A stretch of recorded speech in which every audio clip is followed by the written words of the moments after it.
100லிருந்து 10 வந்து எத்தனை முறை கழிக்க முடியும்? இதான் வந்து கேள்வி. பார்த்தீங்கன்னா, மேலோட்டமா பார்த்தீங்கன்னா 10 முறைன்ற மாரி தோணும் நமக்கு இல்லையா?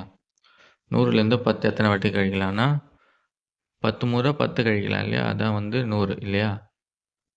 அந்த மாரி தோணும். ஆனா அது வந்து தப்பு. இவங்க வந்து எப்படி சொல்றாங்கன்னா, 100லிருந்து எத்தனை முறை கழிக்க முடியும்னா, ஃபர்ஸ்ட்டு 100ன்னு இருந்தது. அதில 10 கழிச்சா என்ன ஆயிடுது? 90ன்னு ஆயிடுது இல்லையா? இப்ப அடுத்த வாட்டி நம்ம 90லேருந்து தான் நம்ம 10 கழிக்க போறோம். புரியுதா உங்களுக்கு? இப்ப 100லேருந்து ஒரு வாட்டி தான் கழிக்க முடியும். அப்ப ஆன்சர் என்ன வரும்? 1 தான் வரும். ஏன்னா, முதல் வாட்டி நம்ம 10 கழிச்சாலே அது என்னவா மாறிடுது? 90ஆ வந்து மாறிடுது.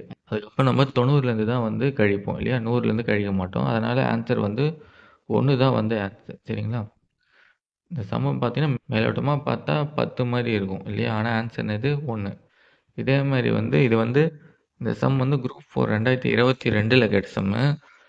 இதே மாரி வந்து குரூப் 4 2024ல கூட ஒரு சம் கேட்டிருந்தாங்க. என்னன்னா, ஒரு இன்டெலிஜென்ட் மேன் வந்து 3 கோணிப்பை வச்சுக்கிறாரு. அந்த 3 கோணிப்பையிலயும் வந்து நான் இருக்கு மேங்கோ இருக்கு. ஒவ்வொரு டோல்கேட்லயும் ஒவ்வொரு கோணிப்பையிலேருந்தும் ஒரு மேங்கோ வந்து எடுத்து தரணும். அந்த மாரி ஒரு சம் இருக்கும்.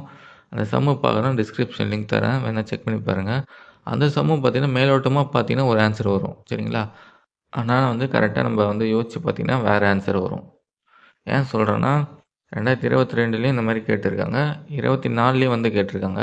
இப்ப அடுத்த குரூப் 4 2025ல கூட கேட்க வாய்ப்பு இருக்கு. அதுதான் வந்து சொல்றேன். அதாவது ஈஸியா எதனா சம் இருந்ததுன்னா ஒரு வாட்டி செக் பண்ணி பார்த்துங்க. எதனா வந்து கேள்விய ட்விஸ்ட் பண்ணியிருக்காங்களான்னு ஒரு வாட்டி யோசிச்சு பார்த்துங்க. ஏன்னா மேலோட்டமா பார்த்தா ஒரு ஆன்சர் மாரி இருக்கும். ஆனா, நம்ம கொஞ்சம் யோசிச்சு பார்த்தீங்கன்னா வேற ஆன்சர் வரும். அதுக்கு தான் சொல்றேன். சரி இதுக்கு ஆன்சர் என்ன வரும்? 1 தான் வந்து இதுக்கு ஆன்சர். இந்த கொஸ்டின் பேப்பரோட மத்த சம்ஸும் டிஎன்பிஎஸ்சில கேட்ட ரீசனிங் சம்ஸோட பிளேலிஸ்ட்டும் டிஸ்கிரிப்ஷன்ல குடுத்துருக்கேன். தேவைப்பட்டா செக் பண்ணி பாருங்க.